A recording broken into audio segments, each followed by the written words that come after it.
அல்லேலூயா. தேவனுடைய திருநாமம் மகிமைப்படுவதாக. நீதிமான் பனையை போல செழித்து லீபனோனில் இருக்கிற கேதுருவை போல் வளர்ந்தான்.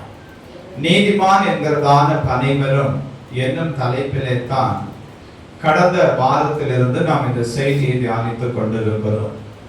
கடந்த வாரத்திலே 3 விதமாய் நாம் இந்த வேத வசனத்தை தியானிக்கும்படி ஆண்டவர் நமக்கு உதவி செய்தார். ஒன்று, அந்த பனைமரமானது உன்னதத்தை நோக்கி பார்த்து வளரும் என்று சொல்லியும், இரண்டாவது, இந்த பனைமரமானது கிறிஸ்துவுக்குள் வேர் பற்றி வளரும் என்று சொல்லியும், மூன்றாவது, இந்த பனைமரத்தில் ஒரு ஐக்கியம் உண்டாயிருக்கும் என்று சொல்லியும் நாம் தேவனுடைய வசனத்தை சிந்திக்கும்படிக்கு பரிசுத்தமான கர்த்தர் நமக்கு உதவி செய்தார். அல்லேலூயா, அல்லேலூயா, ஆமென். ஆண்டவருடைய சமூகத்திலே இருந்து கர்த்தரை ஆராதித்துக் கொண்டிருக்கிறதா அன்புக்குரியவர்களே, இன்றைக்கு இந்த பனைமரத்தில் இருக்கிறதான நொங்கை குறித்து நாம் வேத வசனத்தின் அடிப்படையில தேவனுடைய செய்தியை தியானிக்க போகிறோம். நொங்கு எத்தனை பேர் பார்த்திருக்கீங்க? எல்லாரும் பார்த்திருக்கீங்க. சாப்பிட்டு இருக்கீங்களா? பார்த்திருக்கீங்க, சாப்பிட்டு இருக்கீங்க. பனைமரத்துல இந்த நொங்கு எப்படி இருக்கும்னு எத்தனை பேர் பார்த்திருக்கீங்க? எவ்வளவு நொங்கு இந்த பனைமரத்துல காய்க்காலும் இந்த நொங்கு எல்லாம் என்ன செய்யாது அப்படின்னு சொன்னா, எந்த ஒரு மட்டைக்கு மேல என்ன செய்யாதுன்னா அமர்ந்து இருக்கவே செய்யும். அது தனியாகத்தான் என்ன செய்யணும், தொங்கிக் கொண்டே இருக்கும். அல்லேலூயா. எந்த ஒரு மரத்தில், எந்த ஒரு மட்டையின் மேலோ ஓலையின் மேலோ அதுல இருக்கிறதான எந்த ஒரு வஸ்துவின் மேலும் என்ன செய்யாதுன்னு சொன்னா இந்த நொங்கு அமர்ந்து இருக்கா. நீங்க போய் நல்லா பாருங்க, இந்த நொங்கு தனி அப்படியே தொங்கிக் கொண்டுதான் என்ன செய்யணும் இருக்கும். அப்ப தேவனுடைய சமூகத்தில இருந்து கர்த்தரை ஆராதித்துக் கொண்டிருக்கிறதான அன்புக்குரியவர்களே, ஆமென். ஆண்டவருடைய நாமத்தின் மகிமைக்காக உன்னதத்துக்கு நேராக வளரும்படிக்கு தேவனால் தெரிந்து கொள்ளப்பட்டிருக்கிறதான திருச்சபையாயிருக்கிற நாம மற்றொன்றின் மீது சார்ந்து வாழும்படி தேவன் ஒருபோதும் நம்மை என்ன செய்யறன்னு அழைக்கிறார். அல்லேலூயா. நாம் சார்ந்து வாழும்படி நமக்கு தரப்பட்டதான ஒரே இடம் என்ன அப்படின்னு சொன்னா, அது தேவனுடைய சமூகம் மாத்திரமே. அது ஆண்டவராக இயேசு கிறிஸ்துவினுடைய சமூகம் மாத்திரமே. ஆமென். இந்த அனுபவத்தோடு கூட தான் தேவனுடைய பிள்ளைகளாக இருக்கிறதான நீங்களும் நானும் என்ன செய்யணும் அப்படின்னா, ஒவ்வொரு நாளும் வாழ வேண்டும். அதற்காகவே ஆண்டவர் நம்மை அழைத்து இருக்கிறார். அல்லேலூயா, அல்லேலூயா, ஆமென். ஸ்தோத்திரம். இந்த பனைமரத்திலே உண்டாகிறது தான் இந்த நொங்கு என்று சொல்லக்கூடியதான இந்த ஆசீர்வாதம்.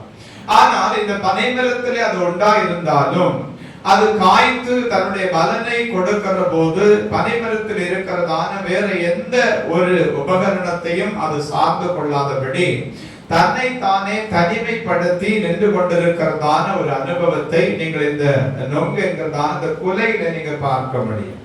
அல்லேலூயா. அவன் சோதர சில வேத வசனங்களை நான் அதற்கு ஆதாரமாக உங்களுக்கு காண்பிக்கிறேன். வாசிப்போம். ஆமென். ஸ்தோத்திரம். யாத்திராகமத்தின் புத்தகம் 32வது அதிகாரம் அதனுடைய 32வது வசனத்தை நாம் வாசிக்க கேட்கலாம்.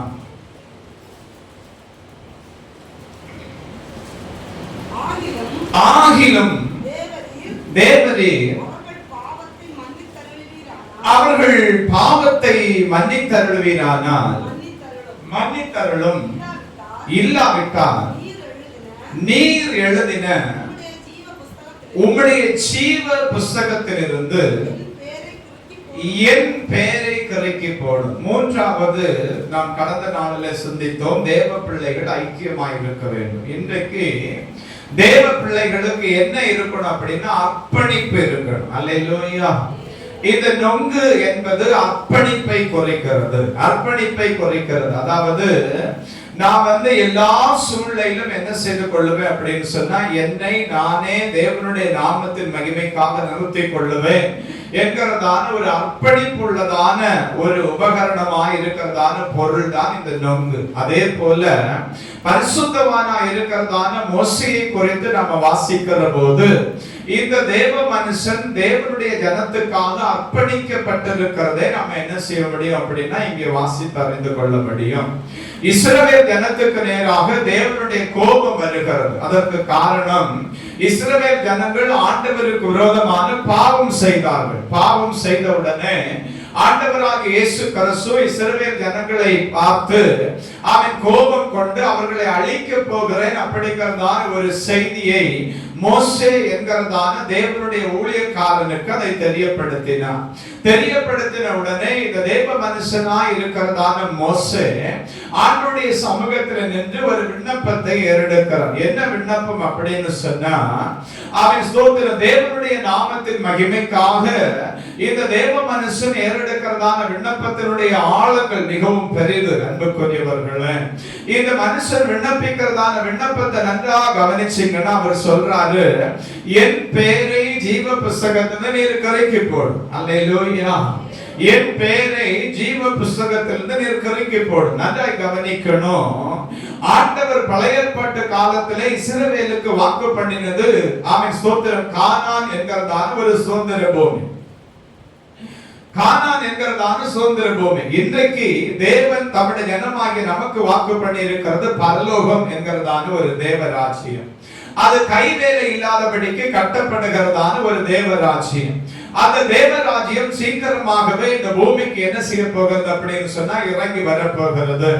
ஆண்டவருடைய நாமத்தின் மகிமைக்காக தேவனால் தெரிந்து கொள்ளப்பட்டவர்களும் தேவனுக்காக தன்னை பிரதிஷ்டை பண்ணினவர்களும் தேவனுக்காக தன்னை அர்ப்பணித்தவர்களும் தேவனுடைய நாமத்தை உயர்த்தி மகிமைப்படுத்தி ஆராதித்துக் கொண்டிருக்கிறவர்களும் அந்த கைவேலை இல்லாத நித்திய வீட்டிலே குடியேறுகிறதான ஒரு காலம் தேவனுடைய ஜனத்துக்கு சீக்கிரமாகவே வரப்போகிறது.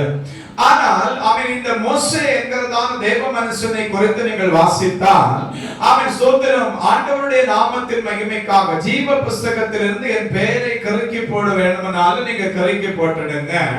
ஆனா இந்த ஜனத்தின் மீது கை வைத்திடக் கூடாது. இந்த ஜனத்திற்கு ஒரு தீங்கும் நீங்க என்ன செய்திடக்கூடாது அப்படின்னா கொடுத்திடக்கூடாது அப்படின்னு சொல்லி மோசே என்கிறதான தேவ மனுஷன் இந்த ஜனத்துக்காக அர்ப்பணிக்கிறான். அல்லேலூயா, அல்லேலூயா.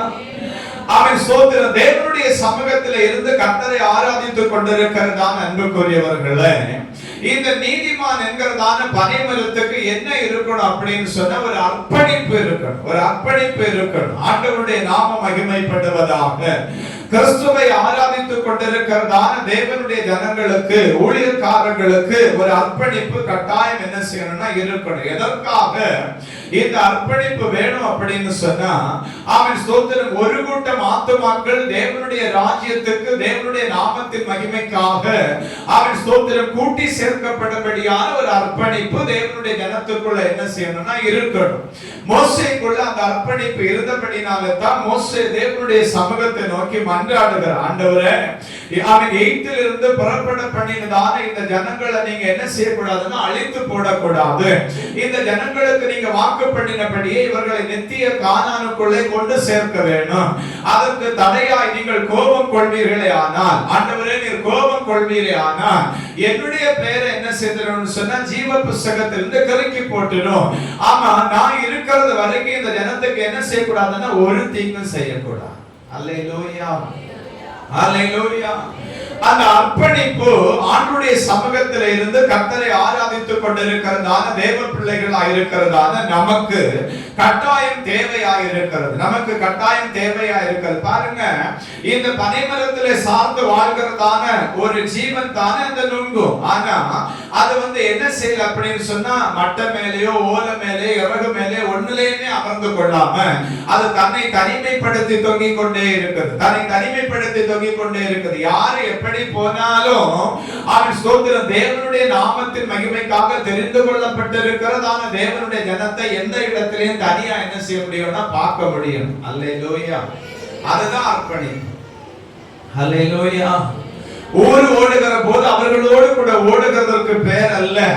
அவன் ஸ்தோத்திரம், நான் கிறிஸ்துவை ஏற்றுக்கொண்டவன், நான் தேவனுடைய ரட்சிப்பை பெற்றிருக்கிறதான மனுஷன், ஆண்டவருடைய வசனம் எனக்கு நேராக கடந்து வந்திருக்கிறது, என் ஆண்டவர் என்னோடு கூட பேசி இருக்கிறார், வசனத்தின் ஆசீர்வாதத்தை நான் பெற்றிருக்கிறேன், நான் அர்ப்பணிக்கப்பட்டதான ஒரு மனுஷியாக ஒரு மனுஷனாக வாழ வேண்டும் என்று சொல்லி நினைக்கிறவர்களே தேவனுடைய நாமத்தின் மகிமைக்காக ஆசீர்வதிக்கப்படவே முடியும். அல்லேலூயா, அல்லேலூயா.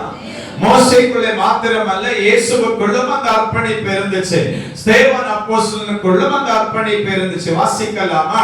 தேவனுடைய திருநாமம் மகிமைப்படட்டும். லூக்கா சுவிசேஷம் 23வது அதிகாரம், லூக்கா சுவிசேஷம் 23வது அதிகாரம் 34வது வசனத்தை நாம் வாசிக்க கேட்போம்.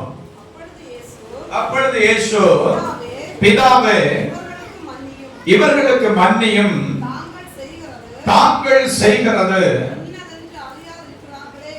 இன்னதென்று அறியாதிருக்கிறார்களே என்றார். ஆண்டவருடைய நாமம் மகிமைப்படட்டும். பாருங்க, அவன் ஸ்தோத்திரம், இயேசு வந்து பிதாவின் சமூகத்தில் ஒரு விண்ணப்பத்தை ஏறெடுக்கிறார். என்ன விண்ணப்பம் அப்படின்னா, பிதாவே, இவர்கள் செய்கிறது, தாங்கள் செய்கிறது இன்னதென்று அறியாமல் செய்கிறார்கள், இவர்கள் என்ன செய்யப்படட்டும், மன்னிக்கப்படட்டும், இவர்கள் மேல தேவனுடைய கோபம் மூளாது இருக்கட்டும் அப்படிங்கிறதான ஒரு விண்ணப்பத்தை ஆண்டவராக இயேசு கிறிஸ்துவே எடுத்துக் கொண்டிருக்கிறார். அப்ப இயேசு கிறிஸ்துவை பின்பற்றி ஆராதித்துக் கொண்டிருக்கிறதான நமக்கும் என்ன செய்யணும் அப்படின்னா, அந்த அர்ப்பணிப்பு கட்டாயம் தேவை. அல்லேலூயா, அல்லேலூயா. நான் அடிக்கடி சொல்லுவேன், அன்புக்குரியவர்களே, எல்லாருக்கும் தகப்பனுடைய இருதயத்தை ஆண்டவர் தந்தால் நலமாக இருக்கும். எல்லாருக்கும், நமக்கு ஊழியக்காரர்களுக்கு மாத்திரமல்ல, விசுவாசிகளுக்கு மாத்திரமல்ல, நம்முடைய பிள்ளைகளுக்கும் ஒரு தகப்பனுடைய இருதயத்தை ஆவியானவர் கொடுப்பாரே ஆனால் அது நலமாக இருக்கும் என்று சொல்லி நான் கிறிஸ்துவுக்குள் வாஞ்சிக்கிறேன். காரணம் என்ன? ஒரு தகப்பனுடைய இருதயம் இருக்கிறவர்கள் தான் இப்படிப்பட்டதான விண்ணப்பத்தை ஏறெடுக்க முடியும். பிதாவே, இவர்கள் செய்கிறது இன்னதென்று அறியாமல் செய்கிறார்கள், இவர்களை மன்னியும் அப்படிங்கிறதான விண்ணப்பத்தை யார் தான் ஏறெடுக்க முடியும் அப்படின்னா, அர்ப்பணிக்கப்பட்டவர்கள் தான் ஏறெடுக்க முடியும். அர்ப்பணிப்பு உள்ளவன் தான் அந்த ஜெபத்தை செய்வான். மற்றவங்க கட்டாயம் என்ன செய்ய மாட்டாங்கன்னா, செய்ய மாட்டாங்க. ஏனென்றால் இன்றைக்கு தேசம் எப்படி இருக்கிறது அப்படின்னு சொன்னா, ஒருவர் வாழ்கிறது ஒருவருக்கு பிடிக்காம இருக்கிற ஒரு காலம். ஒரு குடும்பத்தில் இருக்கிறதான பிள்ளைகள் ஆசீர்வதிக்கப்படுகிறது, இன்னொரு குடும்பத்தில் இருக்கிறதான பிள்ளைகளுக்கு அந்த பெற்றோருக்கு பிடிக்காம இருக்கிற ஒரு காலத்துல நம்முடைய தேசமும் நம்முடைய தேசத்தின் திருச்சபைகளும் போய்கொண்டிருக்கிறது. சபைக்குள்ள அது இல்லைன்னு இல்ல, சபைக்குள்ள அது இல்லைன்னு இல்ல. சபைக்குள்ள முறுமுறுப்பு இருக்குது, பொறாமை இருக்குது, மேட்டிமை இருக்குது, வஞ்சகம் இருக்குது, கள்ளத்தனம் இருக்குது, கபடு இருக்குது, பொய்யாமை இருக்குது, எல்லாம் சபைக்குள்ள நிரம்பி இருக்குது. ஆண்டவருடைய நாமம் மகிமைப்படட்டும். கடைசி நாட்களில் தேவன் எழுப்புதலை கட்டளையிடுவார் அப்படின்னு சொல்லி எல்லாரும் சொல்லிக் கொண்டிருக்கிறாங்க. நான் இந்த செய்தியின் வழியாக உங்கள் ஒவ்வொருவருக்கும் ஒரு கருத்தை பதிவு பண்ணுகிறேன். அன்புக்குரியவர்களே, ஆண்டவர் சபைக்குள்ள எழுப்புதலை கட்டளையிட, தேசம் எழுப்புதலை காண, தேசத்தில் இருக்கிறதான குடிகள் ஆண்டவருடைய நாமத்தின் மகிமைக்காக ஆராதிக்க, அவன் சபைக்குள்ள 50 பேர் இருந்தாலும் சரி, 5 லட்சம் பேர் இருந்தாலும் சரி, 70 லட்சம் பேர் இருந்தாலும் சரி, எல்லாருக்குள்ளும் அர்ப்பணிப்புள்ள ஒரு இருதயம் இருக்கணும். அல்லேலூயா. என்னோடு கூட இருந்து ஆராதித்துக் கொண்டிருக்கிறதான என்னுடைய சகோதரனும் ஆசீர்வதிக்கப்பட வேண்டும் என்கிறதான விண்ணப்பம் ஒவ்வொரு மனுஷனுக்குள்ள, ஒரு திருச்சபைக்குள்ள என்றைக்கு அதிகமாய் ஊற்றெடுத்து ஆமென் பாய ஆரம்பிக்குதோ, அன்றைக்கு தான் அந்த சபை அர்ப்பணிக்கப்பட்ட சபையாய் மாறும். அல்லேலூயா.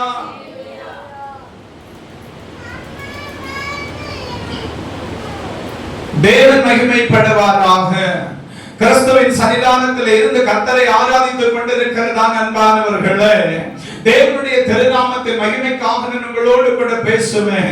ஆமென். ஸ்தோத்திரம். இயேசு ஆமென் ஸ்தோத்திரம் என்ன செய்கிறார்னு சொன்னா, ஒரு அர்ப்பணிப்புள்ள இதயத்தை பிதாவின் சமூகத்தில் வெளிப்படுத்துகிறார். அதற்கு காரணம் என்ன? ஆமென் ஸ்தோத்திரம். தேவனுடைய நாமத்துக்கு மகிமையாக வாழ வேண்டியதான ஜனத்துக்காக அனுப்பப்பட்டதான இயேசு அவன் இங்கே வந்தபோது யாரு என்ன செய்யலன்னா அவரை ஏற்றுக்கொள்ளல. யூதமார் எல்லாரும் சொன்னாங்க, ஆமென் ஸ்தோத்திரம், இயேசு என்கிறதான கிறிஸ்து எங்களை ஆள வேண்டாம், எங்களை ஆள வேண்டாம் அப்படின்னாங்க. மாத்திரமல்ல, அவன் சோதரி இவனை கொல்லுகிறதும் நிமித்தம் உண்டாகிறதான இரத்தப்பழி எங்கள் தலையிலே இருக்கட்டும்னு சொன்னாங்க, எங்கள் சந்ததிகளின் மேலே இருக்கட்டும்னு சொன்னாங்க. ஆனாலும் அவர்களுக்காக பிதாவின் சமூகத்தில் விண்ணப்பித்தவர் தான் நம்முடைய ஆண்டவராக இயேசு கிறிஸ்து. Praise the Lord. ஹalleluya. அவன் அப்போஸ்தலர் நடபடிகளின் புத்தகத்தை கூட நாம் திருப்பி ஒரு வேத வசனத்தை வாசிக்க கேட்போம். அப்போஸ்தலர் நடபடிகளின் புத்தகம் 7வது அதிகாரம் அதனுடைய 59 60 வசனங்களை நாம் வாசிக்கலாம்.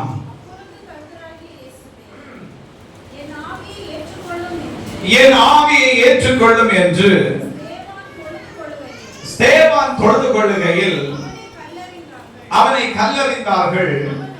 அவனோ முழங்கால் படியிட்டு, ஆண்டவரே,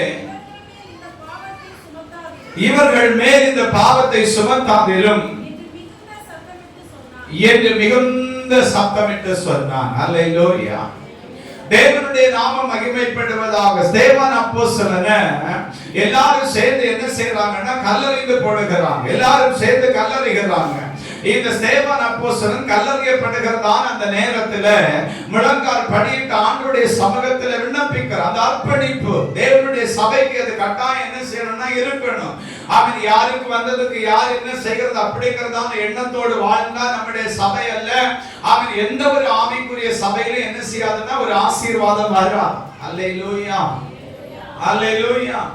எந்த ஒரு ஆவிக்குரிய சபையிலும் ஒரு ஆசீர்வாதம் வராது. ஒரு ஏழையை பார்க்கிற போது, நம்முடைய சபைக்குள்ள இருக்கிறதான ஒரு ஏழை விசுவாசியை பார்க்கிற போது அவன் ஜனத்துக்குள்ள ஒரு எண்ணம் வரணும். அவன் இந்த ஜனமும் என்னை போல என் பிள்ளைகளை போல ஆசீர்வதிக்கப்பட வேண்டும் என்கிறதான எண்ணம் உண்டாகணும். மாத்திரமல்ல, அந்த எண்ணத்தோடு கூட தன்னுடைய ஓட்டத்தை முடித்து விடாதபடிக்கு அந்த குடும்பம் ஆசீர்வதிக்கப்படும்படி உங்களால் என்ன முடியுமோ, நம்மால் என்ன முடியுமோ அதை செய்தும் அவர்களை என்ன செய்யணும்னா பலப்படுத்தணும். எல்லாவற்றுக்கும் மேலாக அந்த குடும்பத்துக்காக ஜெபிக்கணும். அல்லேலூயா. அந்த குடும்பத்துக்காக ஜெபிக்கணும். அதுதான் ஆண்டவருடைய நாமத்தின் மகிமைக்காக அவன் அர்ப்பணிக்கப்பட்டதான ஒரு மனுஷனுக்கு அடையாளம். யாரெல்லாம் அர்ப்பணிக்கிறாங்களோ அவங்க தான் அதை செய்வாங்க. அர்ப்பணிப்பு இல்லாதவங்க கட்டாயம் அதை செய்ய மாட்டாங்க. ஆதலால் தேவ சமூகத்தில் இருக்கிறதான அன்புக்குரியவர்களே, கட்டாயம் அர்ப்பணிப்புள்ள ஒரு இருதயத்தை தேவ நாமத்தின் மகிமைக்காக தேவ சபை கேட்டு பெற்றுக் கொள்ளட்டும் ஆண்டவருடைய சமூகத்தில். அல்லேலூயா. ஆண்டவர் மகிமைப்படட்டும். மத்தேயு சுவிசேஷம் 8வது அதிகாரம், மத்தேயு சுவிசேஷம் 8வது அதிகாரம் 5-6 வசனங்களை கூட நம்ம வாசிக்க கேட்போம். இயேசு கப்பர்நகூமில் பிரவேசித்த போது நூற்றுக்கு அதிபதி ஒருவன் அவரிடத்தில் வந்து, ஆண்டவரே,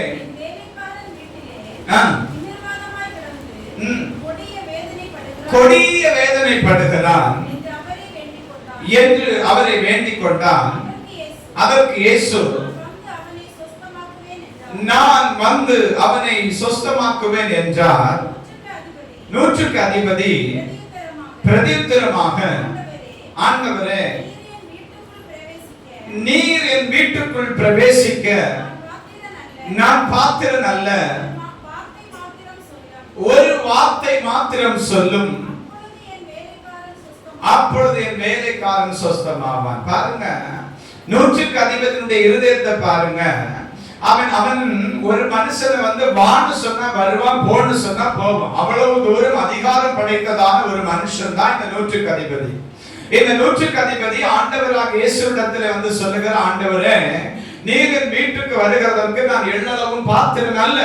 என்னுடைய வேலைக்காரன் சுகவீனமா இருக்கிறார். நீங்க இங்க இருந்துச்சு ஒரு வார்த்தை சொன்னால் போதும், என் வேலைக்காரன் என்ன செய்வான்னா சொஸ்தமாவான். அல்லேலூயா, அல்லேலூயா.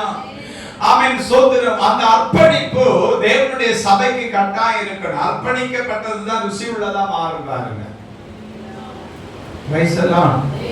யாருக்கிட்ட அர்ப்பணிப்பு இருக்குதோ அவங்களுக்கு தான் நிறைய சோதனைகளும் வரும், அவங்களுக்கு தான் நிறைய போராட்டங்களும் வரும், அவங்களுக்கு தான் நிறைய பிரச்சனைகள் வரும். ஆனா முடிவு எப்படி இருக்கும் அப்படின்னு சொன்னா மனுஷன் பார்க்கிறது போல இருக்காது. அந்த மனுஷனுடைய முடிவு சமாதானம் உள்ளதா இருக்கும். காரணம் என்ன? அவன் உலகத்துக்காக தன்னை அர்ப்பணிக்கவில்லை, கிறிஸ்துவுக்காக தன்னை அர்ப்பணித்திருக்கிறான். அல்லேலூயா. அப்ப தேவனுடைய சமூகத்தில் இருந்த கர்த்தரை ஆராதித்துக் கொண்டிருக்கிறதான தேவ பிள்ளைகளுடைய வாழ்க்கை ஆசீர்வாதமாக இருக்க, நீங்களும் நானும் நீதிமான் என்கிறதான பரிமளத்துக்கு சொந்தக்காரர்களாக இருக்க, நம்முடைய வாழ்க்கையில என்ன இருக்கணும் அப்படின்னு சொன்னா இருதயத்துக்குள்ள ஒரு அர்ப்பணிப்பு. வார்த்தையினாலே உண்டாகிறதான அர்ப்பணிப்பை கர்த்தருடைய நாமத்தினாலே நானும் ஏற்றுக்கொள்வதில்லை, தேவனும் ஏற்றுக்கொள்ள மாட்டான். நமக்கு முன்னாடி இன்னும் சொல்லிட்டு போயிடலாம், நாம வேற ஒருத்தருக்கு முன்னாடி இன்னும் சொல்லிட்டு போயிடலாம். அந்த காரியங்கள் அவன் ஏற்றுக்கொள்ளப்படாது. நம்முடைய இருதயத்திலே நாம் எப்படி தேவனுடைய சமூகத்திலே அர்ப்பணித்திருக்கிறோம் என்கிறதை பொறுத்தே நம்முடைய வாழ்க்கையிலே ஆசீர்வாதத்தை பரிசுத்த ஆவியானவர் கட்டளையிட முடியும். ஹல்லேலூயா சொல்லுங்க. ஹல்லேலூயா. ஆமென். ஸ்தோத்திரம். இன்னும் சில காரியங்களை நான் வேகமாய் சொல்லி கடந்து போகிறேன். தேவன் மகிமைப்படுவாராக. யோவான் சுவிசேஷம் 5வது யோவான் சுவிசேஷம் 3வது அதிகாரம் 11வது வசனத்தை நாம் முதலாவது வாசிக்க கேட்கலாம்.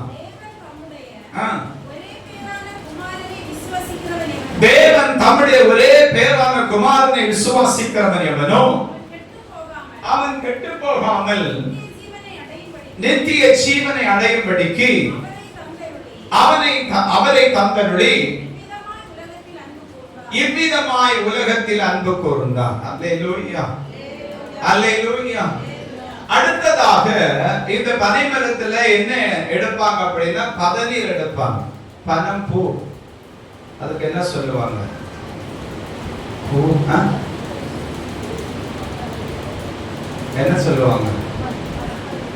அக்கானி. அது இருக்கட்டு, அந்த இதுக்கு அதான் பதநீர்னு சொன்னேனே.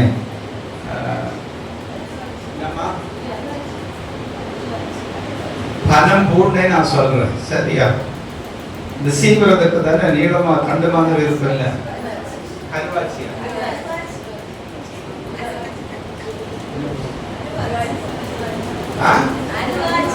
சரி, என்னதோ ஒரு ஆட்சி. தேவன் மகிமைப்படுவாராக. இப்போ இந்த பனம்பூ அப்படிங்கறதான ஒரு காரியத்தை நான் உங்களுக்கு முன் வைக்கிறேன். இது எதை வெளிப்படுத்துது அப்படின்னா, இது சீவப்படுகிற போது என்ன செய்யணும்? அதுல இருந்து பதநீர் துளி துளியா என்ன செய்யணும்னா பாத்திரத்துல அந்த கலசத்துல சேர்க்கப்படும். அதுக்கு அர்த்தம் என்ன அப்படின்னா, அது ருசி உள்ளதும் ஜீவனுக்கு ஈடுவானதுமாக இருக்கிறது. அப்போ இந்த ருசி உள்ளதா இருக்கிறதான இது எதை குறிக்குது அப்படின்னா அன்பை வெளிப்படுத்துகிறது. அல்லேலூயா, அல்லேலூயா. ஆமென். ஸ்தோத்திரம். ஆண்டவராகிய இயேசு கிறிஸ்து நம்மிடத்துல என்ன செய்தார்னா தமது அன்பை வெளிப்படுத்தினபடினால தான் அவர் கொல்கதாவுக்கு சிலுவை என்ன செய்தார்னா சுமந்து கொண்டே போனார். பிதாவாகிய தேவன் நம்மீது வைத்ததான அன்பின் நிமித்தம் தான் தன்னுடைய மடியிலே செல்லகுமாரனா இருந்ததான இயேசுவை இந்த உலகத்துக்கு என்ன செய்தார்னா அனுப்பினார். தன்னுடைய மடியிலே செல்லகுமாரனா இருந்ததான இயேசுவை இந்த உலகத்துக்கு அனுப்பி பாடுகளுக்கு உட்படுத்தினார். காரணம் என்ன? அவன் தேவ சாயலிலே சிருஷ்டிக்கப்பட்டிருக்கிறதான அவன் நம்மை தேவன் அவன் என்ன செய்தார்னா அன்புள்ள அவன் சோதர இருதயத்தோடு பார்த்தார். அல்லேலூயா, அல்லேலூயா. அந்த அன்பின் முகாந்திரம் தான் ஆண்டவராகிய இயேசு கிறிஸ்துவை பூமிக்கு ஆண்டவர் என்ன செய்தார்னா அனுப்பினார். பிதாவாகிய தேவன் அனுப்பினார். அப்போ ஆண்டவருடைய சமூகத்துல இருந்து கர்த்தரை ஆராதித்துக் கொண்டிருக்கிறதான தேவ சபைக்குள்ள என்ன இருக்கணும் அப்படின்னா அன்பு இருக்கணும். அன்பு இருக்கணும். அன்பு இல்லாத ஒரு ஜீவிதம் என்ன செய்யக்கூடாது அப்படின்னு சொன்னா ஒருபோதும் இருக்கக்கூடாது. நான் நம்முடைய ஜோஷிபாவுடைய திருமணத்துல கூட ஒரு கத்தரிக்கோலை வைத்து நான் சில வார்த்தைகளை நான் பேசி இருந்தேன். அந்த கத்தரிக்கோலை எடுத்து நீங்க பாருங்க, ஒரு நாளும் அது தன்னை தானே என்ன செய்யாதுன்னா வெட்டி கொள்ளவே செய்யும். தன்னை தானே என்ன செய்யாதுன்னா வெட்டி கொள்ளவே செய்யாது. அப்படி அந்த கத்தரிக்கோல்னால வெட்ட முடியாத ஒரு காலம் வருகிற போது அதற்கு இடையில கொடுக்கப்படுகிற துணி ஆகிலும் பேப்பர்கள் ஆகிலும் அதை இறுக்கி பிடித்துக் கொள்ளுமே தவிர அது என்ன செய்யாதுன்னு சொன்னா ஒருபோதும் தன்னை தானே என்ன செய்யாதுன்னா வெட்டி கொள்ளவே செய்யாது. அப்போ இந்த கத்தரிக்கோலுக்கு ஒரே ஒரு அச்சாணி தான் கொடுத்திருப்பாங்க. ஒரே ஒரு அச்சாணி தான், ஒரு போல்ட் நட்டு போட்டு தான் முறுக்கி இருப்பாங்க. இந்த ரெண்டு பக்கமும் இந்த கத்தரிக்கோல் என்ன செய்யும் அப்படின்னா ஷார்ப்பா தான் இருக்கும். ரெண்டும் ஷார்ப்பா தான் இருக்கும். ரெண்டும் ஷார்ப்பா தான் இருக்கும். ரெண்டும் ஷார்ப்பா இருந்தாலும் ஒரு காலம் தன்னை தானே வெட்டி கொள்ளாது. அது என்ன செய்யணும், அதற்கென்று பயன்படுத்தப்படுகிறதான வஸ்துவை மாத்திரம் தான் அதை என்ன செய்யணும் பிரித்துக் கொள்வது. அப்போ அவன் ஸ்தோத்திரம், அன்பில்லாதவன் தேவனை அறியான் என்று சொல்லப்பட்டிருக்கிறது. அதனால அவன் தேவனுடைய சமூகத்தில் இருந்து கர்த்தரை ஆராதிக்கிறதான தேவ பிள்ளைகள் நீங்களும் நானும். அப்போ அவன் நாம் காண்கிறதான சகோதரனிடத்திலே அன்பு கூறாமல் இருந்தால் காணாத தேவனிடத்திலே எப்படி அன்பு கூறுவோம் என்றும் வேத புத்தகம் நம்மை படிப்பிக்கிறது. அதனால ஆண்டவருடைய சமூகத்தில் இருந்து கர்த்தரை ஆராதித்துக் கொண்டிருக்கிறதான நீங்களும் நானும் என்னதற்காக அழைக்கப்பட்டிருக்கிறோம் அப்படின்னு சொன்னா, தேவன் பேரிலும் தேவனுடைய ஜனத்தின் பேரிலும் அன்பு கூறும்படி அழைக்கப்பட்டிருக்கிறோம். அல்லேலூயா. பதனி குடிச்சா நல்லா இருக்குமா இல்லையா?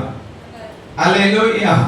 அப்போ ஆண்டவருடைய சமூகத்துல இருக்கிறதான அன்புக்குரியவர்களே, சிலருக்கு நாம அன்பு பாராட்டுகிறது என்ன செய்யாதுன்னு சொன்னா, அவங்களை பொறுத்த அளவுல அவன் சோதரம் விலை இல்லாம போய்விடும். ஆனா அப்படிப்பட்டவங்களுக்கு நான் ஒரு வார்த்தை சொல்லுவேன்.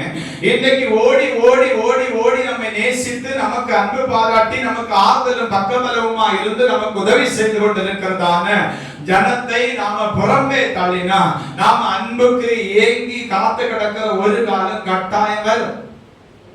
எழுதி வச்சுக்கோங்க, கட்டாயம் வரும். அன்னைக்கு சொந்த பிள்ளை ஆகிலும் மாமன் ஆகிலும் மச்சான் ஆகிலும் யாரும் என்ன செய்ய மாட்டாங்கன்னா அன்பு காட்ட வர மாட்டாங்க.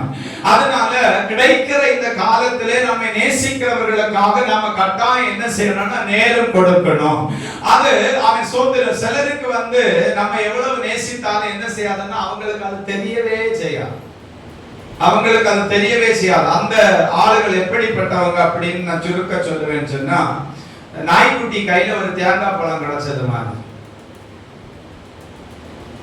பிரைஸ் எல்லாம் அல்லேலூயா. நான் நேற்றைய தினத்திலே கூட வீட்டில இருந்து நான் பேசிக் கொண்டிருந்த போது ஒரு வார்த்தை வீட்டுல சொன்னேன். அவன் ஒவ்வொரு பிள்ளைகளுக்காக நாம ஜீவனை பணைய வைத்து நம்முடைய பிள்ளைகளை விட்டுட்டு தனியா விட்டுட்டு ஓடி ஓடி ஓடி ஓடி ஒவ்வொரு குடும்பத்தினுடைய சமாதானத்துக்காக பாதுகாப்புக்காக நாம் அலைந்தோம். ஆனா இன்றைக்கு நாம தனிமைப்படுத்தப்பட்டுட்டோம். நம்மளை பகைச்ச எல்லாரும் அவங்க கூட என்ன செஞ்சுட்டாங்கன்னு ஒண்ணு சேர்ந்துட்டாங்க. எல்லாரும் ஒண்ணு சேர்ந்துட்டாங்க. அவன் கள்ளனாக்கும் கள்ள தீர்க்க தரிசனம் சொல்ற அப்படி இப்படி எல்லாம் சொன்னவங்க எல்லாரும் இப்ப ஒண்ணு சேர்ந்துட்டாங்க. நாங்க மாத்திரம் என்ன செய்யப்பட்டுட்டோம்னா தனிமைப்படுத்தப்பட்டுட்டோம். ஆனா நான் ஒன்றை ஆண்டவருடைய நாமத்திலே பதிவு செய்கிறேன். அன்பான தேவனுடைய சபையே, அவன் ஸ்தோத்திரம் உங்களுக்குள்ளும் அவன் இந்த அன்பு என்ன செய்யணும் அப்படின்னா இருக்கணும். பாருங்க, இந்த பதநீர் நமக்கு கிடைக்கிற போது நாம் அதை பருகுகிறோம். நம்முடைய உடலுக்கு தேவையான கால்சியம் என்ன செய்யணும்னா அதுல இருந்து கிடைக்குது. பதநீர்ல சுண்ணாம்பு சத்து அதிகமா இருக்குது. பதநீர்ல நீங்க காலையில அந்த பதநீர் எடுத்துக்கொண்டு கீழே இறங்குகிறதான அந்த அவன் பணியேறுகிறதான மனுஷனை உற்று கவனித்தீங்கன்னா, அவர் கொண்டு அவன் அந்த பதநீரை பாத்திரத்திலே ஊற்றுகிற போது, அவன் அல்லது ஒரு கலசத்திலே ஊற்றுகிற போது அதுல வண்டுகள் தேனீக்கள் அவன் என்ன சில நேரங்கள்ல அவன் விஷம் நிறைந்த அந்த பூச்சிகள் கூட அதுல கிடக்கும். ஆனா அதனால யாருக்கும் என்ன செய்யாது அப்படின்னா ஒரு சேதமும் வராது. ஏனென்றால் அதுல என்ன செய்வாங்க அப்படின்னா சுண்ணாம்பு என்ன செய்வாங்கன்னா பதப்படுத்தும்படிக்கு அதுல செயல்படுத்துவாங்க. அல்லேலூயா. இப்ப 8 மணில குடிக்கிற பதனி இல்ல இது. அத வேண்டியான குடிச்சிடாதுங்க, வயிற்றுப்போக்கு வந்துடும். ஆண்டவருக்கு மகிமை உண்டாகட்டும். ஏன் அப்படி நான் சொல்றேன் அப்படின்னா, நான் கடந்த 2 மாதத்துக்கு முன்பதாக தூத்துக்குடிக்கு நான் போயிருந்தேன். தூத்துக்குடிக்கு என்னுடைய வாகனத்துல நான் போயிருந்தேன். வழி நெடுகிலும் நான் பனைமரங்களை கவனிச்சு கொண்டே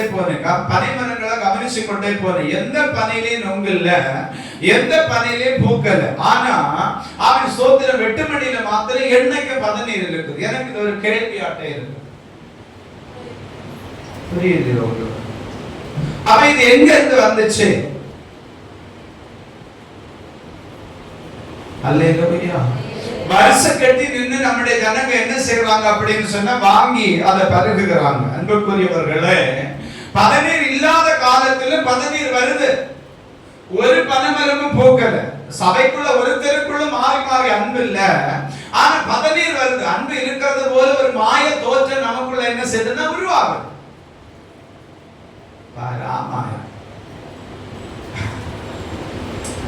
அல்லேலூயா. நாம அப்படியே மாறி மாறி சகோதரர்களையும் சரி சகோதரிமாரையும் சரி பிள்ளைகளையும் சரி பார்க்கிற போது அப்படியே அன்பான ஜோதியை போல நம்ம என்ன செய்து கொண்டிருக்கிறோம்னா மகிமைப்படுத்தி கொண்டிருக்கிறோம். ஆனா தேசத்துல பனைமரம் பூக்கவும் இல்லை, காய்க்கவும் இல்லை, பதனி அதுல உருவாகத்தக்கதான எந்த வாய்ப்பும் இல்லை. நான் இங்க இருந்து வேற பாட்டில் வேற வண்டியில் எடுத்து போட்டு கொண்டு போயிருந்தேன். எங்கேயாவது இருந்தா வாங்கிட்டு வரணும் அப்படின்னு சார். நான் அங்க ஒரு போயிட்டு வந்திருக்கிறேன். ஒரு இடத்துல இல்லை. ஆனா ஆனா மார்த்தாண்டம் தாண்டி நம்ம காபி காட்டுக்கு முன்னாடி வண்டி வரும்போது அங்க விற்கிறான். பணம் போலே வச்சிருக்கிறான், பானியம் வச்சிருக்கிறான், 3-4 பாட்டில் இருக்குது. எனக்கு அப்பதான் ஒரு கேள்வி, அவன் சோதனை இங்கெல்லாம் இல்லையே, அப்ப இது எங்க இருந்து வந்துச்சு? அல்லேலூயா.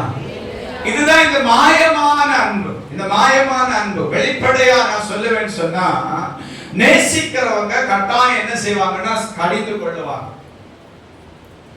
என்ன ஒரு அனக்கத்தை காரணம், நேசிக்கிறவங்க கட்டாயம் கடிந்து கொள்ளத்தான் செய்வாங்க. அன்பு பாராட்டுகிறவங்க கட்டாயம் கடிந்து கொள்ளத்தான் செய்வாங்க. அவங்க தான் உண்மையான தேவனுடைய பிள்ளை.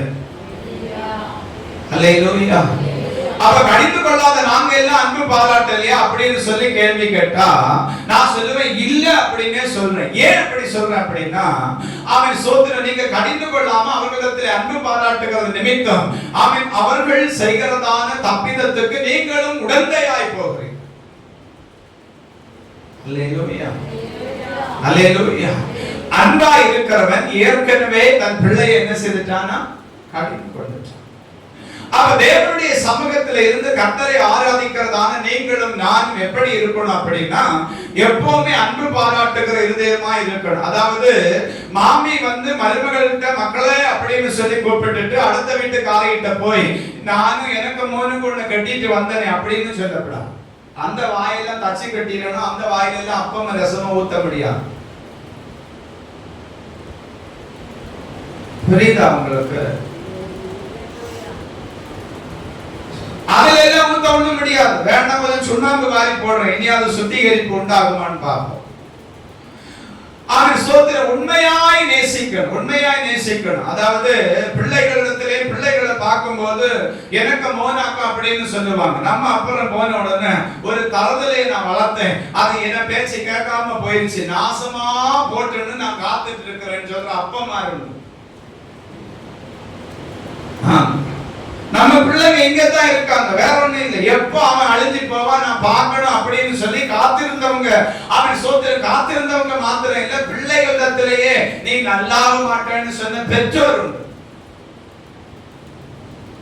கேட்டா நாங்க அன்பா இருக்கிறோம், நான் என் மருமகளை தாங்குன்னு தாங்குறேன், என்னத்துல தாங்குறாளோ எனக்கு தெரிய மாட்டாங்க. அதனால தேவனுடைய நாமத்தின் மகிமைக்காக நான் இன்றைக்கு உங்களோடு கூட பேசுகிற அன்புக்குரியவர்களே, தேவனுடைய சபைக்குள்ள இருக்கிறதான நீங்கள் நீதிமான் என்னும் பனைமரமா மாறணுமா? அவன் அந்த நீதிமானுக்குரிய ஆசீர்வாதம் உங்களுக்கு வரணுமா? நீங்க நேசிக்கிற இருதயம் உள்ளவர்களா மாறுங்க. சிலர்கிட்ட நம்ம எவ்வளவுதான் நேசித்து அவங்கள நேசித்து நம்ம நடத்தினாலும் அவங்களுக்கு அது புரியாது, அது காரணம் வரை புரியாது. அப்படி சில ஜென்மங்கள் உண்டு. அல்லேலூயா. அது பிள்ளைகளாயினும் சரிதான், பிள்ளைகளாயினும் சரிதான். அதனால இன்னைக்கு ஆண்டவருடைய சமூகத்தில் இருந்து நான் உங்களை பார்த்து சொல்லுகிறேன், தேவனுடைய சமூகத்தில் இருக்கிறதான கர்த்தருடைய பிள்ளையே, நம்மை நேசிக்கிறதான ஒரு ஆண்டவர் நம்மிடத்தில் என்னத்தை கண்டு நம்ம நேசித்தார் சொல்லுங்க பார்ப்போம். ஒண்ணு இல்லை, ஒண்ணுக்கும் உதவாத நம்ம அவன் சோத்திர காட்டு ஒலிவ மரமாய் கிடந்ததான நம்மை நேசித்து நான் உன்மீது அன்பாய் இருக்கிறேன் அப்படின்னு சொல்லி ஆண்டவர் நமக்கு சொல்லி உலகத்தின் முடிவு பரிந்தும் சகல நாட்களில் நம்மோடு கூட இருப்பேன்னு சொன்னார். இதுக்கு நாம அவருக்கு செய்ததான பிராயச்சித்தம் என்ன? ஒண்ணுமே இல்லை. ஆனாலும் கர்த்தர் நம்மை நேசிக்கிறார். அப்படிப்பட்டதான தேவனை ஆராதிக்கிறதான நாம ஒருவருக்கு ஒருவர் அன்பு பாராட்டணுமா இல்லையா? என்ன குறிச்சு எல்லாரும் சொல்லுவாங்க, புதுக்கடையில எல்லாருக்கிட்டே ஒரு பேர் பரவலா கிடக்குது, என்ன அப்படின்னா மகேஷ் பாஸ்டரா, அப்போ பொல்லாத நேர திட்டி போடுவாங்க. ஆனா இங்க இருந்து கர்த்தரை ஆராதிச்சு இத்தனை வருஷம் என்னோட கூட இருக்கிறதான பெற்றோர் ஆமென் சோத்திரம் என்னை நேசிக்கிற தேவ பிள்ளைகள் சொல்லுகிற ஒரு வார்த்தை, இது நமக்கு தேவை பாஸ்டர் அப்படின்னா. அல்லேலூயா. இது நமக்கு தேவை அப்படிம்பாங்க. மற்றவங்க என்ன சொல்றாங்க அப்படிங்கிறது எனக்கு முக்கியம் இல்ல, அவன் சோத்திரம் தேவன் என்னை குறித்து என்ன சொல்லுகிறார் அப்படிங்கிறது தான் எனக்கு முக்கியம். அல்லேலூயா. அதனால சுத்த மனசாட்சியோடு கூட நீங்கள் ஒருவரை ஒருவர் கட்டாயம் என்ன செய்யணும்னா நேசிக்கணும், அன்பு பாராட்டணும். இன்னொரு வசனம் வாசிக்கலாம், 1 யோவான் 3:16 வாசிக்க பார்க்கலாம். 1 யோவான் 3:16. சீக்கிரம். அவர் தம்முடைய ஜீவனை நமக்காக கொடுத்ததினால அன்பு இன்னதென்று அறிந்திருக்கிறோம். அல்லேலூயா. அவர் தமது ஜீவனை நமக்காக கொடுத்ததினாலே அன்பு இன்னதென்று அறிந்திருக்கிறோம்.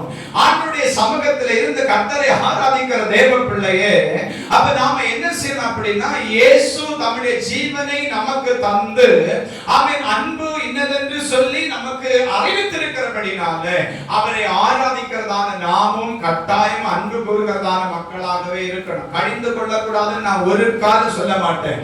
தப்பு பண்ணா கட்டாயம் கடிந்து கொள்ளணும். அவன் தான் மனுஷன். அல்லேலூயா. அது அம்மாவா இருந்தாலும் சரி, அப்பாவா இருந்தாலும் சரி, பிள்ளைகளா இருந்தாலும் சரி, அவன் சோதனம் எப்படி ஆகினும் தவறுன்னு சொன்னா முகம் பார்க்காம கடிந்து கொள்ளும். முகம் பார்க்கவே கூடாது.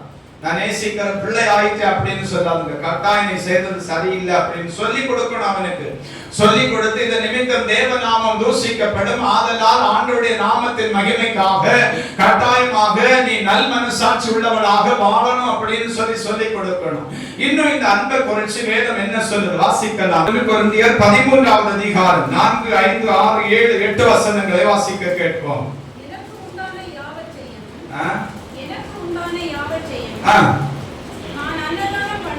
நான் அன்னதானம் பண்ணினாலும்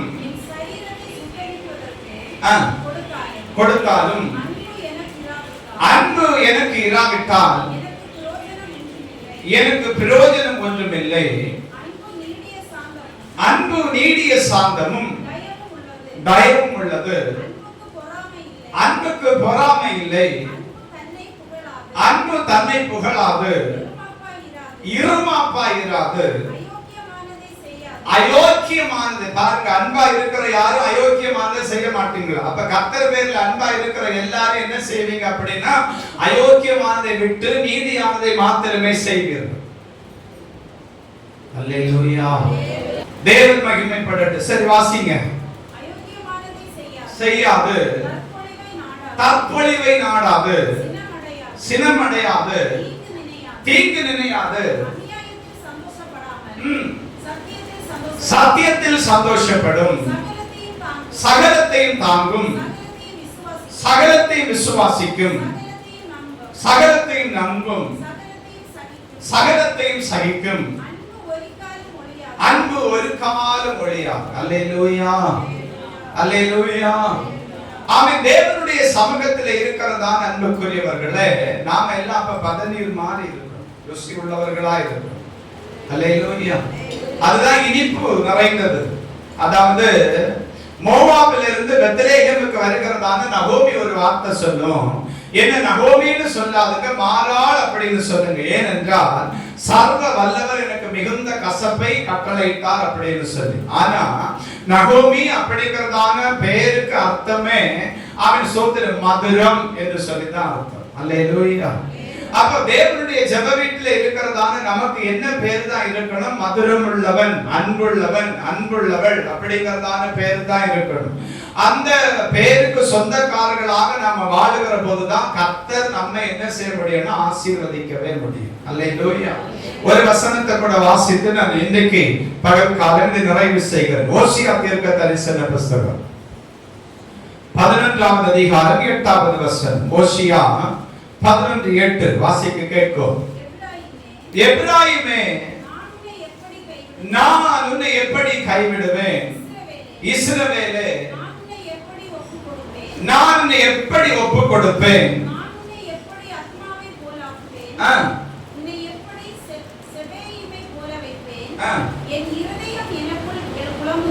என் இருதயம் எனக்குள் குழம்புகிறது, என் பரிதாபங்கள் ஏக்கமாய் பொங்குகிறது. பாருங்க, ஓசியா தீர்க்கதரிசி வழியாக இஸ்ரவேலுக்கு ஒரு வார்த்தை கடந்து வருகிறது. எப்ராயிமே, நான் உன்னை எப்படி மறப்பேன்? நான் உன்னை எப்படி கைவிடுவேன் அப்படின்னு சொல்லி. பாருங்க, அந்த ஆண்டவருடைய அன்பை பாருங்க.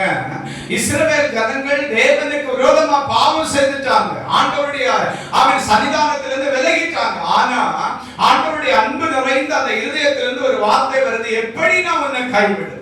எப்படி நான் உன்னை கைவிடுவேன்?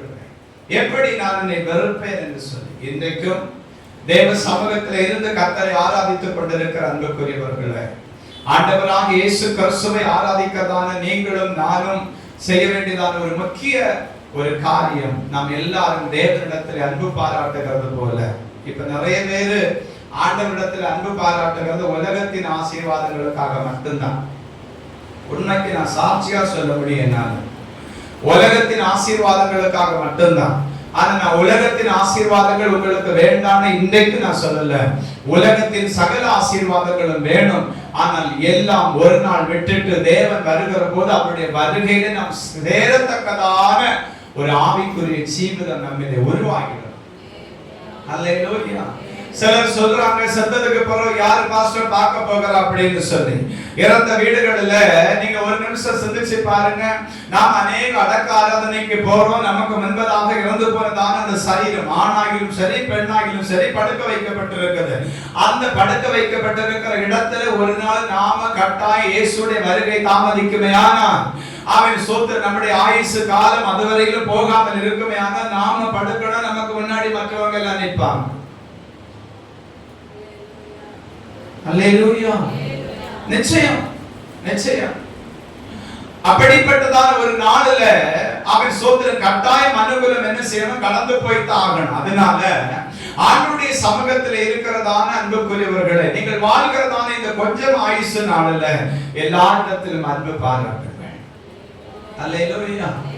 சிலருக்கு எல்லாம் எவ்வளவு அன்பா போனாலும் என்ன செய்ய முடியாதுன்னு சொன்னா அவங்க நம்மளை வேதனைப்படுத்திட்டே தான் இருப்பாங்க. அப்படிப்பட்டவங்களை விட்டு நான் சொல்றேன், தயவாக ஜெபத்தோடு நீங்க விலகி வாழும். அது நமக்கு நல்லது. தயவாக ஜெபத்தோடு, நாம அவங்களை பகைச்சிட்டோம் அப்படிங்கிறது இல்ல. கர்த்தருடைய சமூகத்தில் ஒப்புரவாகிலும், ஆண்டவரே நான் எவ்வளவோ தூரம் என்ன செய்துட்டேன், போய் போராடி பார்த்துட்டேன், என்னால முடியலப்பா, தயவு செய்து கர்த்தரனை பொறுத்தருளும் அப்படின்னு சொல்லி ஒதுங்கி கொள்ளணும். வாக்குவாதத்துக்கும் வீம்புக்கும் சண்டைக்கும் ஆமென் தேவனுடைய ஜனத்துக்கு ஒரு காலம் இடமில்லை. அன்பு பாராட்டி வாழவே நாம் தேவனால் அழைக்கப்பட்டிருக்கிறோம். அன்பாய் இருக்கிறவர்களே நீதிமான் என்னும் பனைமரமாய் கிறிஸ்துவுக்குள் வாழ்வார்கள். அப்படிப்பட்ட இருதயத்தை ஆண்டவர் நேசிக்கிறார். அப்படிப்பட்ட இருதயத்துக்கு தேவனுடைய ஆசீர்வாதம் வீடு தேடி வரும். அல்லேலூயா. முழங்கால் படிக்கிறோம், நாம் ஜெபித்து நிறைவு செய்வோம்.